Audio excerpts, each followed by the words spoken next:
یا ربی صلی وسلم دائما ابدا علی حبیبک خیر الخلق کلہم۔ معزز سامعین، دوستو، بزرگوں، ویسے تو ربیع الاول کے مہینے میں آپ علیہ الصلاۃ والسلام کی سیرت کو بیان کیا جاتا ہے، لیکن معروضی حالات کے پیش نظر امت مسلمہ جس پریشانی اور تکلیف کے اندر مبتلا ہے، اس حوالے سے چند باتیں آپ حضرات کی خدمت میں رکھنی ہیں کہ جو حالات اس وقت فلسطین کے اندر موجود ہیں، غزہ کے فلسطین کے مسلمان کا سامنا کر رہے ہیں، ہمیں ان حالات سے آگاہ رہنا چاہیے، اور یہ ہمارا دینی، ایمانی اور انسانی حق ہے کہ ہم اپنے مسلمان بھائیوں کے ساتھ اپنے دائرہ اختیار میں رہتے ہوئے جتنا ان کے ساتھ تعاون کر سکتے ہیں وہ تعاون کریں، ان کے لیے دعاؤں کا اہتمام کریں، اور ہمیں ان حالات کا علم ہونا چاہیے کہ وہاں حالات کیا ہو۔ اور وہ جو مسجد الاقصی جس پر کفار نے، یہود نے قبضہ جما رکھا ہے، اس کی کیا حقیقت ہے، اصل میں وہ حق کس کا ہے؟ اور ہمارے مسلمان بھائیوں میں بھی کچھ لوگ ایسے ہیں جن کو مسجد اقصی کے حوالے سے معلومات ہی نہیں ہے کہ وہ اصل میں حق کس کا ہے۔ وہ یہ سمجھتے ہیں کہ وہ یہودیوں کو سپرد کر دیا، وہ یہودیوں کو سپرد کرنا جائز سمجھتے ہیں۔ تو یہ بڑی افسوس کی بات ہے، ہم مسلمانوں میں اس بات کی آگاہی ہو کہ مسجد اقصی اسلام کی نظر میں اس کی کتنی فضیلت ہے۔ روایات میں آتا ہے حضرت سلمان علیہ السلام نے اللہ رب العزت کے دربار میں 3 دعائیں کی۔ ایک دعا کی کہ اے اللہ، لوگوں کے جتنے مقدمات میرے پاس آئے، اے اللہ وہ اس کا فیصلہ میں ایسے کروں جیسے وہ فیصلہ تجھے منظور ہو۔ اللہ نے یہ دعا بھی قبول فرما لی۔ دوسری دعا کی کہ اے اللہ مجھے ایسی سلطنت عطا فرما جو کائنات میں کسی کو عطا نہ کی ہو۔ اللہ نے یہ بھی قبول فرمایا۔ اور پھر جب مسجد اقصی کی تعمیر فرما لی، مکمل کرنے کے بعد اللہ کے دربار میں دعا کی کہ اے اللہ، اس مسجد میں جو بندہ نماز پڑھنے آئے اس کو گناہوں سے ایسے پاک کر دے جیسے ابھی اس کی ماں نے اس کو پیدا کیا ہے، ابھی اس کی ماں نے اس کو جنا ہے۔ جیسے بچہ پیدا ہوتے گناہوں سے معصوم ہوتا ہے، محفوظ ہوتا ہے، کوئی گناہ اس کے کھاتے میں نہیں ہوتا، پاک صاف ہوتا ہے، مسجد اقصی میں نماز پڑھنے والے کی اللہ ایسی بخشش فرما دے۔ اللہ نے ان تینوں دعاؤں کو قبول کیا۔ اور مسجد اقصی اس کی تاریخ یہ ہے کہ حضرت عمر رضی اللہ عنہ کے دور میں 16 ہجری کے اندر آپ رضی اللہ تعالی عنہ کے اس کی چابیاں عام کے حوالے کی گئی۔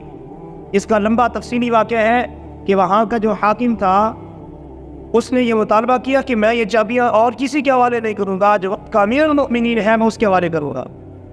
پھر حضرت عمر رضی اللہ تعالی عنہ بڑی عجیب شان سے تشریف لائے تھے۔ بڑا مشہور واقعہ ہے کہ خود سواری کی جو ہے رسی پکڑ کے چل رہے ہیں اور ان کا غلام سواری کے اوپر سوار ہے، تو انہوں نے یہ منظر دیکھ کے چابیاں حوالے کر دی تھی کہ جو علامات ہم نے کتابوں میں پڑھی ہے کہ وہ یہ علامت نظر آئی کہ جو خلیفہ، جو امیر اس مسجد کو جو فتح کرے گا وہ اس طریقے سے آئے گا، اس انداز سے آئے گا کہ اس کا غلام اس کی سواری پر، اونٹنی پر سوار ہوگا اور خود وہ پیدل چل رہا ہوگا۔ تو حضرت عمر رضی اللہ عنہ کے دور میں مسجد اقصی، بیت المقدس فتح ہوا اور ایمان والوں کا اس پر قبضہ ہوا۔ تو ان حالات کے حوالے سے ہمیں علم ہونا چاہیے کہ مسجد اقصی کتنی فضیلت والی ہے، اور اسلام کے اندر صرف تاریخ کے اندر اس کا تعلق نہیں ہے بلکہ ایک مکمل اسلامی جو ہے حصہ ہے مسجد اقصی، بیت المقدس۔ اور اس کی فضیلت میں داخل ہے کہ یہ قبلہ اول ہے، مسلمانوں کا سب سے پہلا قبلہ۔ اللہ کے پاک پیغمبر صلی اللہ علیہ وسلم اور اہل ایمان سب سے پہلے بیت المقدس، مسجد اقصی کی طرف رخ کر کے نماز پڑھا کرتے تھے۔ بخاری شریف کی روایت ہے، آپ علیہ السلام جب مدینہ ہجرت فرما کر تشریف لائے تو آپ علیہ السلام نے 16 یا 17 ماہ تک بیت المقدس، مسجد اقصی کی طرف رخ کر کے نماز ادا فرمائی ہے۔ لیکن حدیث میں آتا ہے کہ آپ علیہ الصلوۃ والسلام کی یہ خواہش تھی، آپ علیہ الصلوۃ والسلام کی دلی طلب تھی کہ بیت اللہ کو جو ہے قبلہ بنایا جائے۔ تو اللہ تعالیٰ نے قرآن کے اندر اس کا ذکر کیا ہے، قَدْ نَرَىٰ تَقَلُّبَ وَجْهِكَ فِي السَّمَاءِ۔ نبی علیہ الصلوۃ والسلام کی یہ خواہش تھی، یہ تمنا تھی کہ بیت اللہ قبلہ بنا دیا جائے۔ اللہ کی طرف سے اس منظوری، اس دعا، اس قبولیت کا انتظار اللہ کے نبی صلی اللہ علیہ وسلم کو رہتا تھا۔ آپ علیہ السلام بار بار آسمانوں کی طرف نگاہ فرماتے، اللہ سے دعائیں کرتے کہ بیت اللہ کو قبلہ بنا دیا جائے۔ اللہ نے قرآن میں اس کا ذکر کیا، قَدْ نَرَىٰ تَقَلُّبَ وَجْهِكَ فِي السَّمَاءِ۔ اے محبوب کریم، ہم نے دیکھا کہ آپ بار بار آسمانوں کی طرف رخ کرتے ہیں، چہرہ اقدس آسمان کی طرف اٹھاتے ہیں۔ اے محبوب، آپ کی خواہش یہ ہے کہ بیت اللہ کو جو ہے قبلہ بنا دیا جائے، آپ کی اس خواہش کو پورا کر دیا گیا ہے۔ فَلَنُوَلِّيَنَّكَ قِبْلَةً تَرْضَاهَا، ہم نے آپ کی پسندیدہ جگہ کو، بیت اللہ کو آپ کا قبلہ قرار دے دیا۔ تو یہ قبلہ اول ہے، اور اہل ایمان، اہل اسلام کا اس کے ساتھ گہرا تعلق ہے، اور اس کی فضیلت میں یہ داخل ہے۔ اللہ کے نبی صلی اللہ علیہ وسلم سے پوچھا گیا، بخاری مسلم کی روایت ہے، حضرت ابو ذر رضی اللہ عنہ کہتے ہیں کہ میں نے محبوب آقا کریم صلی اللہ علیہ وسلم سے سوال کیا کہ یا رسول اللہ صلی اللہ علیہ وسلم، سب سے پہلی مسجد اس کائنات میں کون سی تعمیر کی گئی؟ تو آپ علیہ السلام نے فرمایا بیت اللہ، مسجد حرام۔ اور ابو ذر کہتے ہیں میں نے پھر پوچھا کہ اللہ کے نبی اس کے بعد؟ آپ نے فرمایا مسجد اقصیٰ۔ آپ نے فرمایا مسجد اقصیٰ۔ تو مسجد اقصیٰ یہ کائنات کی وہ دوسری مسجد ہے جو اس دھرتی پر تعمیر کی گئی۔ اور پھر آپ علیہ السلام نے فرمایا کہ اللہ نے میری امت کے لیے اس پوری زمین کو مسجد بنا دیا، جہاں بھی مومن بندہ نماز پڑھے گا اللہ وہاں اس کی نماز قبول کریں گے۔ لیکن مسجدوں میں نماز کی فضیلت ہے، مسجد میں اہتمام کرنے کی، باجماعت نماز اہتمام کرنے کی، لیکن اللہ کے نبی صلی اللہ علیہ وسلم کی یہ خصوصیت ہے کہ آپ کی امت کو یہ اعزاز دیا گیا، یہ حکم دیا گیا کہ پوری کائنات میں زمین پر جہاں بھی نماز پڑھنا چاہے وہ ان کے لیے مسجد بنا دی گئی ہے۔ تو قبلہ اول یہ بھی اس کی فضیلت، اور دوسرے نمبر پہ مسجدوں میں اس کی تعمیر کا ہونا، اس کا بنایا جانا، یہ بھی اس کی فضیلت میں داخل ہے۔ اور ایک روایت میں اللہ کے محبوب پیغمبر صلی اللہ علیہ وسلم نے ارشاد فرمایا، لا تشد الرحال الا ثلاثۃ مساجد، کہ عبادت کی نیت سے صرف 3 جگہوں، 3 مسجدوں کی طرف سفر کرنا جائز ہے۔ ان میں سے ایک مسجد حرام ہے بیت اللہ، دوسری مسجد نبوی ہے، اور تیسری مسجد اقصیٰ ہے۔ یہ 3 مساجد ہیں جن کو یہ اعزاز حاصل ہے کہ اگر کوئی عبادت کی نیت سے سفر کرنا چاہتا ہے تو ان 3 مساجد کے علاوہ عبادت کی نیت سے سفر کرنے کی اجازت اللہ کے نبی صلی اللہ علیہ وسلم نے نہیں دی۔ اور ایک روایت میں اللہ کے نبی صلی اللہ علیہ وسلم نے ارشاد فرمایا کہ بیت اللہ میں نماز پڑھنا 1,00,000 نمازوں کا ثواب رکھتا ہے، اور مسجد نبوی میں نماز پڑھنا 1,000، اور ایک روایت میں 50,000 نمازوں کا ثواب رکھتا ہے، اور بیت المقدس میں مسجد اقصیٰ میں نماز پڑھنا ایک نماز 500 نمازوں کا اجر رکھتی ہے۔ تو یہ فضیلت مسجد اقصیٰ کو ملی ہے۔ اور ایک فضیلت مسجد اقصیٰ کی یہ بھی ہے کہ اللہ کے نبی صلی اللہ علیہ وسلم کو جب معراج ہوئی، آپ علیہ السلام مسجد اقصیٰ میں تشریف لائے۔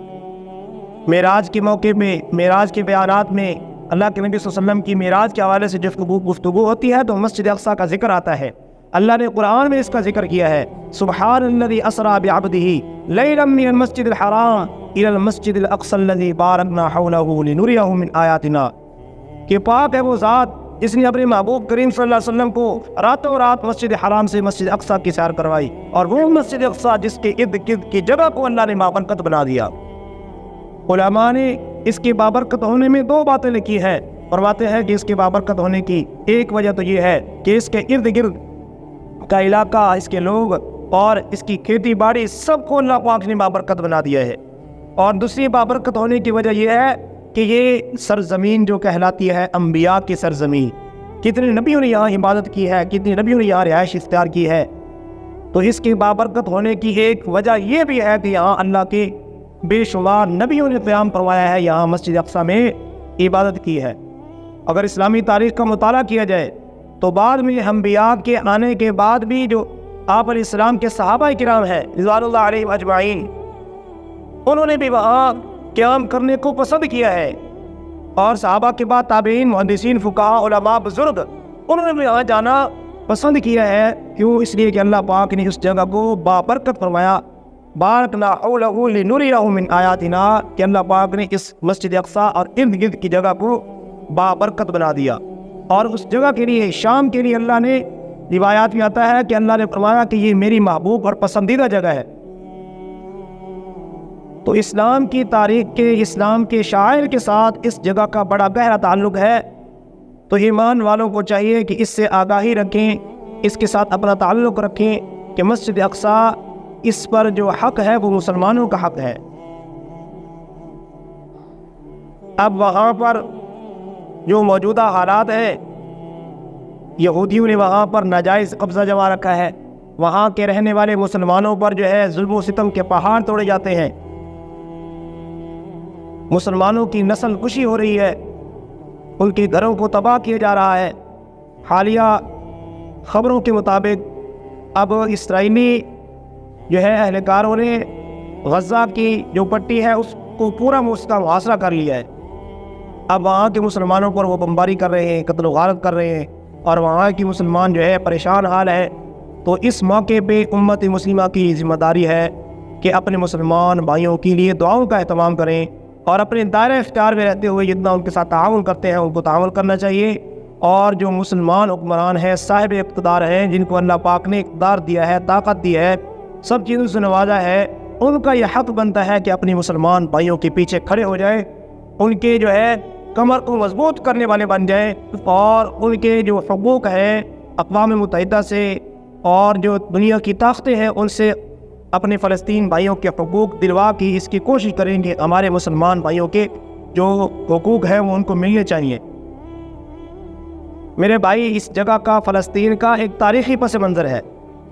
یہ تو یہودیوں نے اب آ کے قبضہ کر لیا، 1948 میں اسرائیلی ریاست کا وجود ہوا، حقیقت میں وہ ریاست نہیں ہے، بس خواہ مخواہ مغربی ممالک کی سپورٹ کے ذریعے انہوں نے ایک جو ہے قبضہ جما لیا ہے، اور تاحال وہ قبضہ جاری ہے۔ پھر 1967 کے اندر اسرائیل نے مسجد اقصی پر قبضہ کر لیا، جو ابھی تک جاری ہے، مسلمانوں پر ظلم و ستم کے پہاڑ توڑے جاتے ہیں۔ تو یہ مسجد اقصی کو حضرت سلیمان علیہ السلام نے تعمیر کیا، اس کے بعد اموی خلیفہ عبد الملک بن مروان نے اس کو تعمیر کیا، پھر اس کے بیٹے ولید بن عبد الملک نے اس کو مزید مکمل کیا، اس کی تزئین و آرائش کو جو ہے کیا، پھر عباسی خلیفہ منصور نے جو ہے اس کی تعمیر کی۔ تو اس طرح یہ سلسلہ ہے۔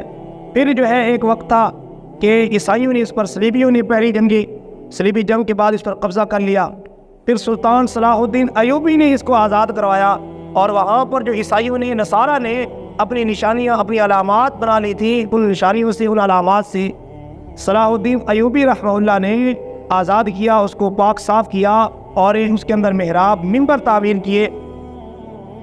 لکھا ہے تاریخ کی کتابوں میں کہ سلطان صلاح الدین ایوبی رحمۃ اللہ علیہ نے 16 جنگیں لڑی ہیں اس مسجد کو آزاد کروانے کے لیے، 16 جنگیں۔ فرماتے ہیں کہ ہر جنگ میں سلطان صلاح الدین ایوبی منبر ساتھ لے کے جاتے تھے کہ جب ہمیں موقع ملے گا یہ منبر اس مسجد میں نصب کریں گے۔ تو 16 جنگیں لڑنے کے بعد وہ اس مقصد میں کامیاب ہوئے کہ اللہ کے اس گھر، اسلام کے جو ہے ایک شاعر اسلام میں سے وہ مسجد اقصی ہے، اس کو آزاد کیا، اس پر قبضہ کیا، اس کو فتح کیا۔ پھر بعد میں اسرائیل نے اس پر قبضہ کر لیا، جو تاحال جاری ہے۔ تو اس حالات کے پیش نظر مسلمانوں کو ہم سب کی ذمہ داری بنتی ہے کہ ہم اپنے مسلمان بھائیوں کی خصوصی دعاؤں کا اہتمام کریں۔ اللہ کے نبی صلی اللہ علیہ وسلم کا یہ معمول تھا کہ جب مسلمانوں پر اجتماعی طور پہ کوئی مصیبت، کوئی پریشانی آتی تھی تو آپ علیہ السلام قنوت نازلہ کا اہتمام کرتے تھے۔ قنوت نازلہ فجر کی نماز کے بعد جو دوسری رکعت ہے، دوسری رکعت کا رکوع کرنے کے بعد جب کھڑے ہوتے ہیں، جو قومیں ہیں اس قومیں کے دوران دعا قنوت نازلہ پڑھی جاتی ہے، جس میں اللہ سے دعا کی جاتی ہے کہ اللہ پاک مسلمانوں کی مدد فرمائے، مسلمانوں کے مشکل حالات کو دور فرمائے، اور جو مسلمان کے دشمن ہیں، اسلام کے دشمن ہیں، اللہ ان کو نیست و نابود فرمائے، حق و غلبہ عطا فرمائے۔ تو میرے بھائی، اگر ہم کچھ نہیں کر سکتے تو کم از کم اپنے مسلمان بھائیوں کے لیے دعائیں تو کریں، اور جہاں تک ہو سکتا ہے سوشل میڈیا پہ آواز اٹھائیں تاکہ ہمارے جو مسلمان بھائی اس وقت مصیبت پریشانی اور تکلیف کے اندر ہے، جب وہ دیکھیں کہ ہمارے مسلمان بھائی ہمارے لیے دعاؤں کا اہتمام کر رہے ہیں تو ان کے دل کو تسلی ہو، ان کے دل کو تقویت ملے، ان کو صبر اور برداشت کا ان کے اندر ہمت پیدا ہو، تو ہم کم از کم تو یہ تو کر سکتے ہیں۔ اللہ رب العزت سے دعا ہے اللہ پاک ہم سب مسلمانوں کو متحد اور متفق ہونے کی توفیق عطا فرمائے۔ حقیقت یہ ہے کہ ان کفار نے اپنی سازشوں سے مسلمانوں کو آپس میں ان کی دلوں کو ایک دوسرے سے جدا کر دیا ہے۔ اب ضرورت اس بات کی ہے کہ اس مشکل وقت میں سارے مسلمان متحد ہو جائیں، جیسا مغربی ممالک، یورپین ممالک، خاص طور پہ امریکہ اب اسرائیل کے ساتھ دینے کا اس نے اعلان کر دیا ہے۔ اب اسی طرح مسلمانوں کو بھی چاہیے کہ اپنی مسلمان بھائیوں کی امداد کریں، ان کے ساتھ تعاون کریں۔ تمام مسلم ممالک جو اپنی طاقت کا استعمال کریں، غیرت اور دینی حمیت کا استعمال کریں کہ اپنے مسلمان بھائیوں کو تنہا نہ چھوڑیں۔ یہ یہودی، ان کی اگر آپ تاریخ پڑھتے ہیں تو اللہ نے قرآن میں فرمایا کہ ذلت ان کے حصے میں لکھ دی گئی ہے۔ اللہ نے قرآن میں بتایا ہے کہ یہودیوں کو کوئی پکا ٹھکانہ نہیں ہے۔ اب یہ اسرائیل کا اگر آپ پس منظر دیکھتے ہیں تو یہ بھی امریکہ کے سہارے پہ کھڑی ہے۔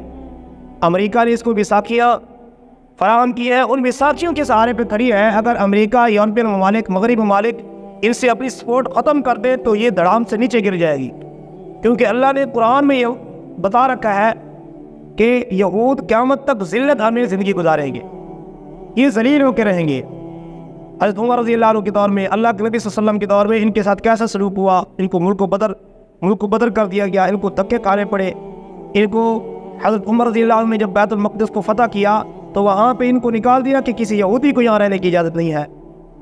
تو بعد میں یہ وہاں گھسے اور سازشیں کرتے ہوئے اس مقام پہ پہنچے کہ اب مسلمانوں کے لیے یہ ایک ظلم کی داستان بن چکے ہیں۔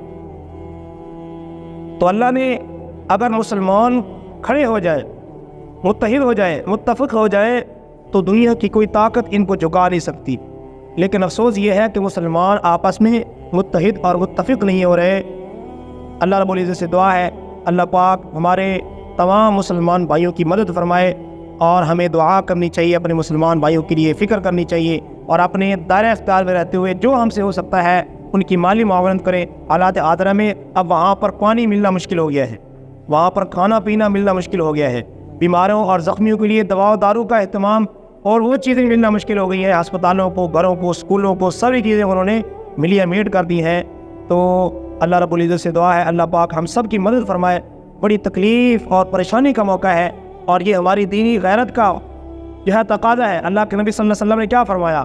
آپ علیہ السلام نے فرمایا کہ سارے مسلمان ایک جسم کی مانند ہے، سارے مسلمان المسلم کالجسد الواحد، مسلمان ایک جسم کے مانند ہے۔ اذا اشتکا عینہ اشتکا کلہ، اللہ کے نبی صلی اللہ علیہ وسلم فرماتے ہیں کہ جسم کے جب حصے آنکھ کو تکلیف ہوتی ہے تو یہ صرف آنکھ تک محدود نہیں ہوتی، بلکہ پورا بدن اس تکلیف کو محسوس کرتا ہے۔ تو اسی طرح سارے مسلمان ایک جسم کے مانند ہے۔ دنیا کے کسی کونے میں بھی کسی مسلمان کو تکلیف ہوتی ہے تو وہ ساری امت مسلمہ کی تکلیف ہے۔ اللہ رب العزت دعا ہے اللہ پاک مسلمانوں کی مدد فرمائے، حفاظت فرمائے، اور ان ظالم یہودیوں کو اللہ پاک نیست و نابود فرمائے، اور ان کا اللہ پاک قلعہ کما فرما دے۔ ان سارے مسلمانوں کے اتحاد اتفاق کی توفیق عطا فرمائیں۔ وآخر دعوانا الحمدللہ رب العالمین۔ تمام حضرات سنت ادا فرمائیں۔